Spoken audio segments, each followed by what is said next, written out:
তাদের মন মতো তো আসলে দেশ চলবে না, দেশের গতিতে চলবে, তাই না? বর্তমান সময় যারা গদিতে অসীম তারা নিজেরাই সিদ্ধান্ত নেয়, নিজেদের সিদ্ধান্ত নেয় বিলেই তারা বিতর্কিত।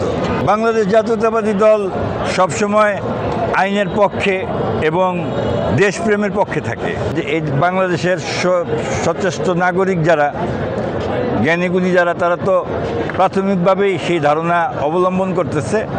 বর্তমান বাংলাদেশের যে কৃষক, শ্রমিক, তারাও বুঝতে পারতেছে সুস্পষ্টভাবে যে যেহেতু আদালত রায় দিয়েছে, সেই আদালতের রায় কার্যকর হচ্ছে না। আবার তারা অ্যাপিল করলো, নির্বাচন কমিশনার অফিস তারা ঘেরাও করলো।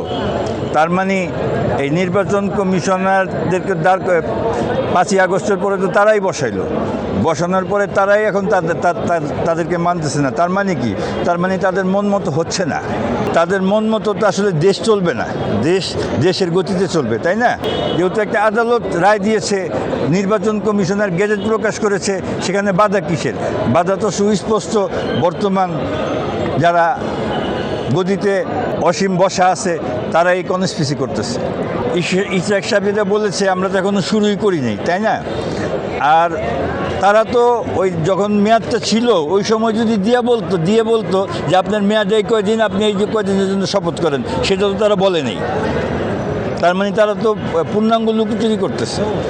আমাদের যে নির্বাচনে মহামান্য আদালতে আবার অ্যাপিল হয়েছে, অ্যাপিলের বিষয়টা কি হয় সেটাও আমাদের দেখার বিষয়। অ্যাপিলে বর্তমান বিচারপতি যারা, গণ্যমান্য বিচারপতি যারা উপস্থিত, তারা তো একবার ডিক্লেয়ার দিছে। তো ডিক্লেয়ার কি রং দিছে না রাইট দিছে, সেটাই আবার উচ্চ আদালতে গেলে বোঝা যাবে যে বর্তমান বিচার বিভাগটা কি স্বাধীন আছে নাকি ব্যক্তিগত মতামতে চলতেছে, সেই আওয়ামী লীগের সময়ের বিষয়। কাজ তো দুদিকে চলতেছে। একদিকে অ্যাপিলের বিষয়টা, সেটাও আমরা মানবো না যে তা না। একটু আগে বললাম যে আমরা আইনের বাইরে যাব না, সেটাও আমরা মানবো কেন? বাংলাদেশ জাতীয়তাবাদী দল সবসময় আইনের পক্ষে এবং দেশপ্রেমের পক্ষে থাকে। সেখানে লুকোচুরির কিছু থাকে না। ডেমোক্রেসি হচ্ছে সবাইকে নিয়ে বসে আলাপ আলোচনা কইরা সিদ্ধান্ত নেওয়া। কিন্তু বর্তমান সময় যারা গদিতে অসীম তারা নিজেরাই সিদ্ধান্ত নেয়, নিজেদের সিদ্ধান্ত নেয় বিলেই তারা বিতর্কিত।